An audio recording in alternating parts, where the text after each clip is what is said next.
Oh là là, on va être grave à la bourre, hein. Bon, je leur envoie un petit cantique astropathique pour les prévenir qu'on sera en retard.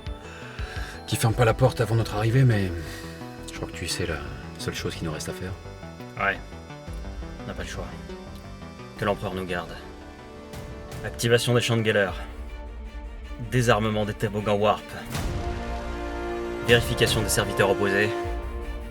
On y va, Vince. Activation du moteur Warp.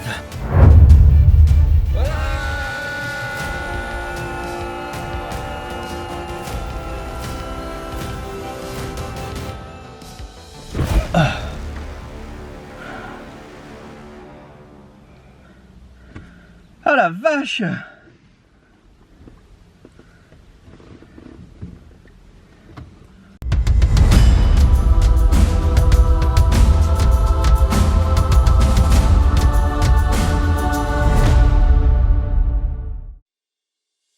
Le week-end du 29 et 30 juin avait lieu les Apolympiades, une convention de jeux narratifs dédiée à l'univers de Warhammer 40 000. Si vous suivez notre chaîne, vous savez que cet événement nous intéresse tout particulièrement. C'est pour cela que cette année encore, nous avons décidé de nous rendre sur place dans le village du Bosc Roger en Roumois, en Normandie. Comme l'année dernière, l'association des Tontons Flingueurs qui s'occupe de l'organisation a réalisé un travail remarquable.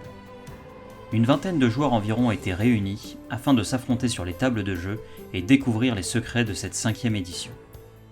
Depuis plus de 6 mois, les joueurs ont échangé de manière régulière avec les organisateurs et le scénariste afin d'intégrer l'histoire de leurs armées au contexte de l'événement.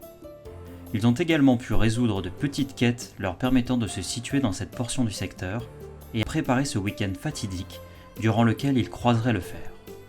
Et ce fut chose faite lors de ces 2 journées intenses où les joueurs ont pu jouer de petits affrontements le samedi matin, puis une gigantesque partie d'Apocalypse s'étendant sur plusieurs tables lors du reste du week-end.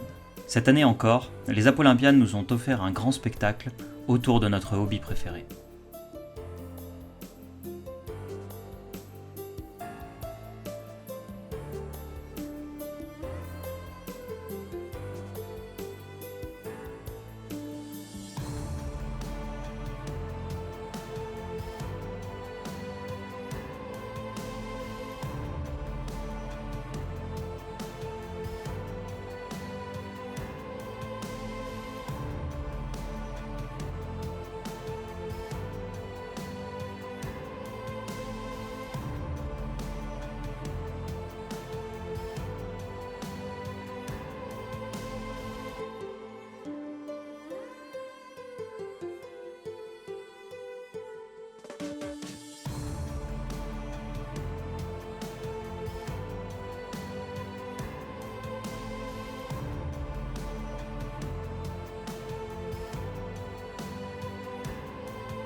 Alors Potius, cette fois qui a eu la charge d'organiser, et seul, cette année, la scénarisation donc, de la rencontre des Apolympiades.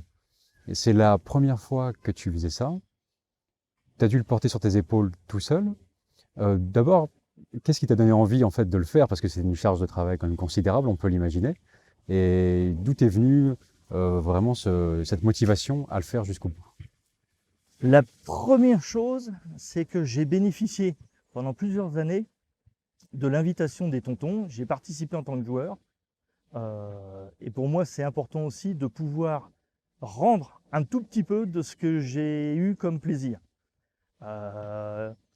Les tontons n'avaient pas, pour des raisons diverses, de scénaristes ou de groupes de scénaristes disponibles pour cette année. Un peu de ras-le-bol ou manque de motivation, ou peut-être manque d'idées après les 4 années passées. Ils étaient partis sur l'idée de reprendre leur première partie et la faire rejouer pour ne pas avoir à recréer quelque chose de neuf. J'ai trouvé ça un petit peu dommage, notamment pour tous les joueurs qui voulaient revenir et qui, eux, savaient déjà ce qui s'était passé pendant les 4 scénarios. Sileno s'était proposé pour organiser quelque chose, mais en Alsace, ce qui, pour des raisons techniques, le transfert de tout le matos n'était pas forcément envisageable et il a préféré passer la main. Il s'est proposé comme étant assistant, puisque moi j'ai dit dans ce cas-là, je veux bien filer un coup de main, éventuellement proposer mes idées, et il s'est associé à moi pour pouvoir m'apporter son aide et son soutien. Alors, et justement, est-ce que tu peux nous toucher 2 mots par rapport au scénario de cette année? Quel était le thème? Quels étaient les enjeux aussi de cette guerre? Le thème était basé sur les anciens, leur création, et sur les Thunder Warriors. Les ancêtres des Space Marines, les lointains. Les lointains, voilà. On va dire les premiers à avoir été constitués pour pacifier le monde au temps du début de l'empereur, qui quelque part était programmé pour être éliminés, et ceux qui ne disparaissaient pas de leur mort un peu naturelle étaient chassés et exterminés. On a trouvé assez sympathique d'essayer d'avoir ce thème un petit peu dissimulé. La création des anciens sur quelque chose qui pourrait servir de base à une arme qu'aujourd'hui les joueurs pourraient être amenés à découvrir et qui pourrait leur permettre d'éliminer, voire à une moindre échelle, de servir d'arme de destruction massive contre telle ou telle race. Thème principal, l'idée de base, complètement cachée, mais qui nous a permis de mettre en place le monde dans lequel, enfin au moins le secteur planétaire dans lequel on va faire évoluer toute l'histoire.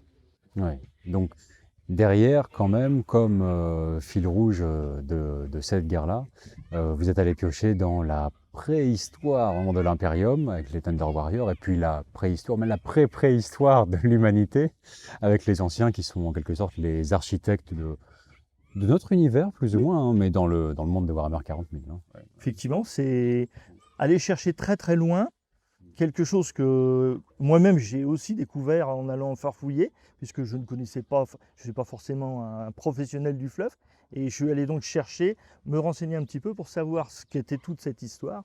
Je ne connaissais pas spécialement les Thunder Warriors, et en découvrant les infos qu'il y avait dessus, ça m'a effectivement donné envie de les associer et de faire en sorte qu'ils aient encore une petite existence dans notre scénario. On en retrouve des traces, et pendant l'une des pré-parties qu'on a fait samedi matin, l'un des objectifs secrets permet aux joueurs de découvrir à un moment donné une arme et une pièce d'armure portant les signes de ces ancêtres des Space Marines. Et on est à la fois dans un contexte nouveau par rapport à l'édition précédente des Apo-Olympiades, mais en même temps avec un fil conducteur, puisque c'est un secteur voisin cette fois-ci, si j'ai bien compris. L'idée était de ne pas complètement éliminer ce qui avait été fait par les prédécesseurs, en se positionnant dans un secteur géographiquement proche qui permette, si des joueurs des parties précédentes voulaient ramener leur flotte et participer, voire même leur donner une continuité, le même général, les mêmes forces, de ne pas être trop loin pour pouvoir justifier de leur présence rapide, de leur intervention assez immédiate. Autre nouveauté qu'on a remarqué en entrant dans la salle, dès l'arrivée, c'est au niveau de la disposition des tables. Parce que là, vous avez fait cette année un choix très différent de l'année dernière, où on avait une longue table en longueur, typique de ce qu'on voit habituellement pour les batailles d'Apocalypse. Et là, cette fois-ci, c'est une disposition plus éparse, avec des tables réparties aux 4 coins de la salle. Qu'est-ce qui a justifié ce choix, en fait, pour vous? 2 éléments. Le premier, sincèrement, le matériel à disposition. L'année dernière, il y avait l'équivalent, je crois, de 14 tables de 180 par 120 mises bout à bout, en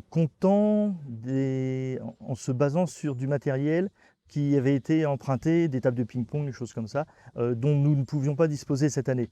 Donc il a fallu se rabattre sur du matériel différent, et on n'avait pas forcément non plus la même quantité.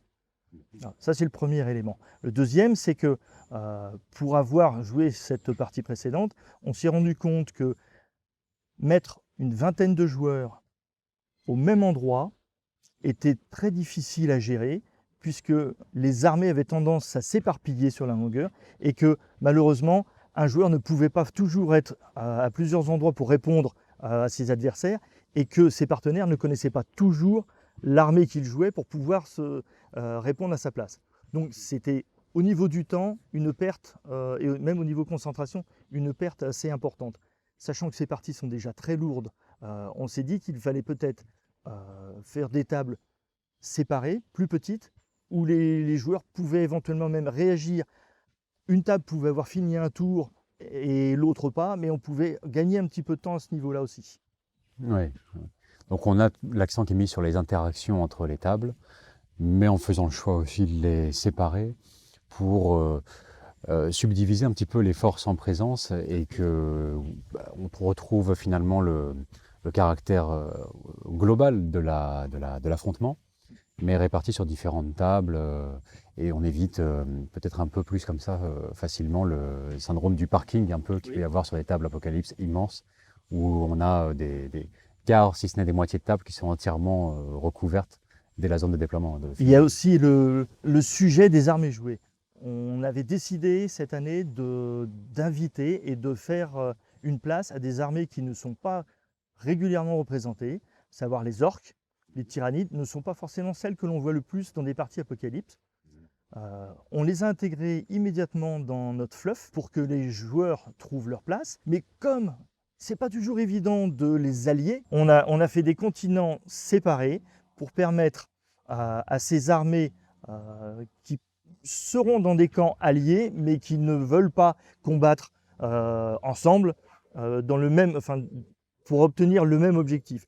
Elles avaient les mêmes missions, découvrir des choses qui étaient enfouies dans les sous-sols ou sur les cités, ou dans les cités, pardon, mais sans s'allier et sans se mettre tout à fait d'accord sur le champ de bataille. Oui, tout à fait. Ouais. Excellent choix. Ouais. Alors, les objectifs des tyrannides et des orques, en étant différents, se convergeaient vers un même point, tout en étant complètement différents. On n'est pas dans une alliance à proprement parler, et c'est tant mieux parce que ce serait un peu improbable. Ils avaient les mêmes idées, mais pas pour les mêmes raisons. Ils allaient effectivement essayer de combattre l'Imperium et les alliés Eldar, mais pour des objectifs totalement séparés.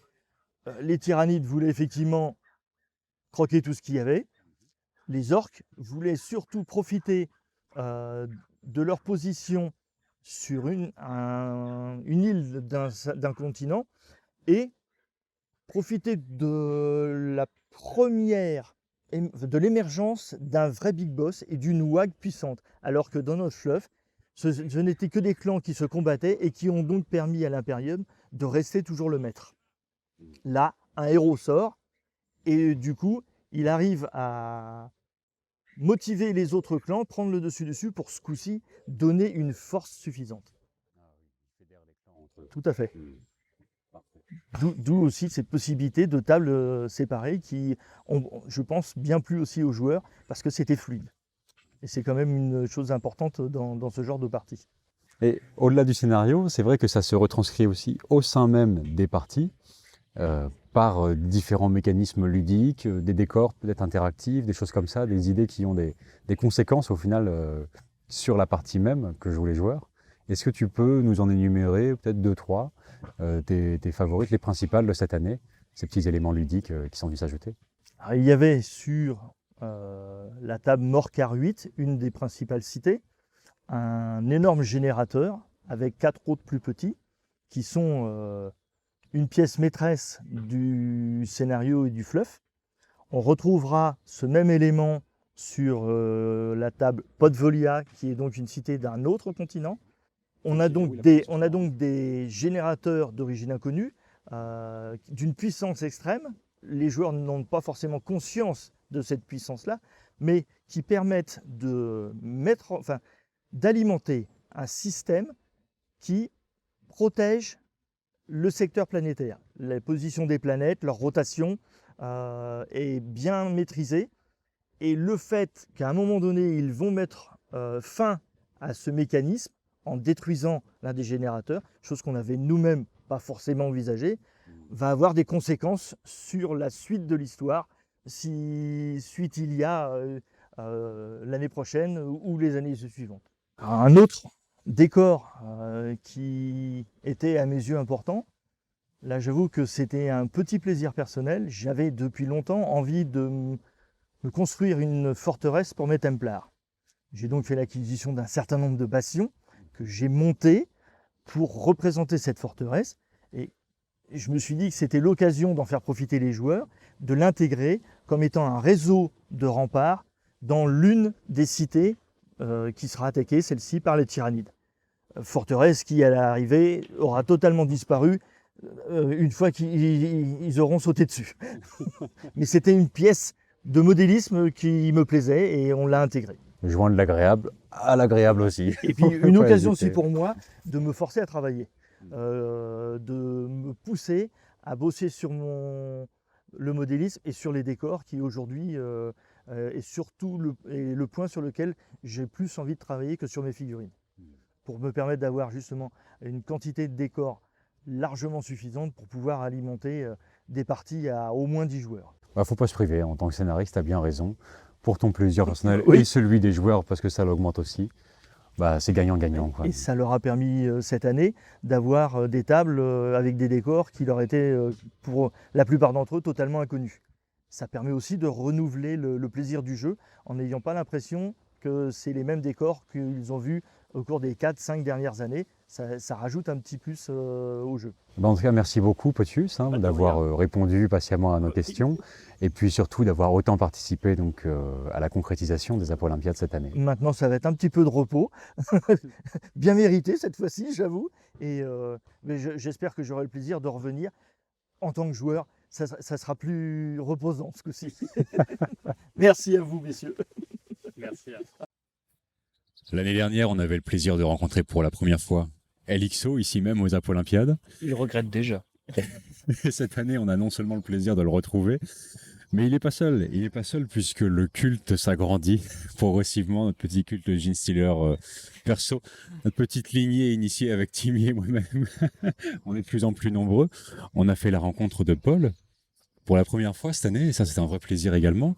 Et puis il y a Ambre qu'on avait rencontré déjà à l'AJV, près de Nancy. Ouais. Qui est présente aussi pour le week-end. Elle est avec nous, voilà, donc beaucoup de t-shirts Planet Wargame dans les environs, ça fait plaisir de les voir ici. Et puis surtout, on se dit que d'une année sur l'autre, mine de rien, il y avait que Julien l'année dernière, et là on se retrouve avec 3 Planet Wargamers. On colonise tranquilloum. Oui, Hein, voilà, gentiment. Le gang a de nouveaux membres, le gang des Bermudas a de nouveaux membres. Comme des shorts. C'est vrai qu'on a choisi un setup dans le skatepark un petit peu ghetto.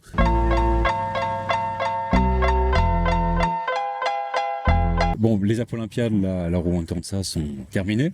Oui. J'ai envie de vous demander déjà en premier lieu, qu'est-ce que vous en avez pensé, en commençant peut-être par Julien, le bilan du week-end, le ressenti. Le ressenti, bon, déjà, il a fait chaud. Bon, ça, c'est un fait. Mais, ouais, très bon week-end, sympa, des tables très dynamiques. On a vraiment tous apprécié le jeu cette année. Des scénarios intéressants. Cette année, l'Olympiade est, comme tous les ans, une fête du hobby, quoi. Ouais. On peut que plus soyer dans ce sens-là, parce que c'était vraiment assez glorieux à ce niveau-là. Et Paul, donc, première fois que tu viens. Oui, bah alors c'était ma première Apolympiade et ma première Apocalypse aussi. Enfin, Ouais. voilà, j'ai pas l'habitude de faire des événements, Mm. et donc je me suis retrouvé dans ce bordel organisé qui est ouais, c'est un fourre-tout, ça c'est génial quoi. Et donc il a fallu rencontrer des gens ouais, et sortir la garde quoi. Ouais. Et sortir les couilles aussi. Parce que... Mais je pense que tu fais bien de préciser effectivement que tu n'es pas forcément habitué aux événements, tournois et compagnie. Et ici, les Apolympiades, je pense que c'est vraiment une manifestation où on peut venir sans être accoutumé à ce genre d'événement, puisque c'est tellement convivial, c'est tellement détendu, il y a un accent mis sur le narratif, et aussi, c'est vrai tout simplement le plaisir tout le long du week-end, parce que c'est aussi un environnement extrêmement plaisant. Un rythme très agréable, tout simplement, qui facilite toutes les appréhensions qu'on peut avoir par rapport aux jeux comme ça événementiels. Il y a un bon feeling week-end entre amis, quoi. C'est ça. Si nous on vient en gros touriste pour la deuxième fois et qu'en fait, dès qu'on a mis les pieds dans le gymnase, on était en mode ah, ça rappelle des bons souvenirs, on est bien, on sait qu'on va kiffer et tout. C'est qu'il y a un peu plus que juste du jeu et des belles figurines. Ouais. Le fait de repasser la porte de ce lieu-là un an après et de ressentir un tel plaisir à l'arrivée en disant c'est vrai qu'on savait pas si on allait pouvoir revenir ici. En fait, c'est un bonheur, quoi. Parce que tu retrouves un cadre super sympa. Voilà, les repas à l'extérieur, l'apéro à l'extérieur, le cadre magnifique. On a droit à un beau feu d'artifice en première loge. Ouais. Tout était pour nous. Donc vraiment, si vous hésitez à franchir le pas, n'hésitez pas plus longtemps puisque ça a lieu chaque année, dernier week-end de juin. Et sans déconner, c'est un événement qui vaut vraiment le détour. Je pense que tous les quatre et Ambre Partage aussi. Il faut dire non plus. On peut que abonder dans ce sens-là. C'est vraiment extraordinaire. Vous voulez passer un petit mot également au reste des abonnés de la chaîne, aux autres Planète Wargamers? Ouais, alors faut pas hésiter, vraiment. Même moi, j'avais pas une collection taillée forcément pour de la peau. Je me suis fait prêter de la garde de Talarn pour Maïk. On est monté à 7000 points, quoi. C'était pas évident, mais voilà, faut pas hésiter à franchir le cap et à venir passer un super week-end. Super. Et Elixo? Dites-vous tout simplement que cette convention, elle est bonne enfant, il se passe toujours des choses bien, on a toujours des bonnes histoires, ça va être un souvenir. L'année dernière, pour un petit retour, c'était ma première Apocalypse, j'étais dans le 4 pôles. Et c'est préféré, quand je suis rentré de l'Apocalypse l'année dernière, j'ai dit, vivement dans 52 semaines, j'ai déjà posé ma semaine de congé, c'est bon quoi. Je pense que ce terme veut tout dire et simplifie ce que ça veut dire. On n'est pas là pour se prendre la tête, on regarde pas spécial, on joue les distances sans se prendre... Voilà, c'est du bon enfant, c'est du jeu, c'est du plaisir, c'est que du bonheur. Donc ça picole, donc et c'est pas mal. Ouais, le picombière. Ça picole, ça mange. Picombière cette année, une centaine de bouteilles. On a été léger, 100 bouteilles, on était un peu léger, mais voilà quoi. Qu'est-ce que vous voulez que je vous dise? Venez, profitez. En plus, on sait jamais, l'année prochaine, on pourrait avoir des surprises unexiennes. Non? À la pression. Piégé dans sa propre interview. C'est pas mal. C'est vrai qu'on aura l'occasion peut-être de vous reparler de ça. Je ne sais pas si on aura le temps nécessaire et les épaules pour assumer cette organisation, mais c'est vrai que ce ne serait pas nécessairement l'envie qui manque parce que c'est glorieux ce qui se passe ici. Glorieux, voilà. Il y a déjà l'été avant. Ouais. Vous avez tout dit, les gars. Et voilà. Si vous voulez venir ici, ambiance figurine, alcool et Bermuda. Ouais. En tout cas, par cette vidéo, on comptait vous inciter peut-être un peu à chasser l'appréhension qu'il peut y avoir, à participer à un premier événement éventuellement, ou un événement qui à chaque fois est d'une nature différente. Ici, c'est que du plaisir. Voilà, on a assisté à un moment glorieux encore, en termes de jeu, de convivialité, ce week-end. Donc voilà, n'hésitez pas.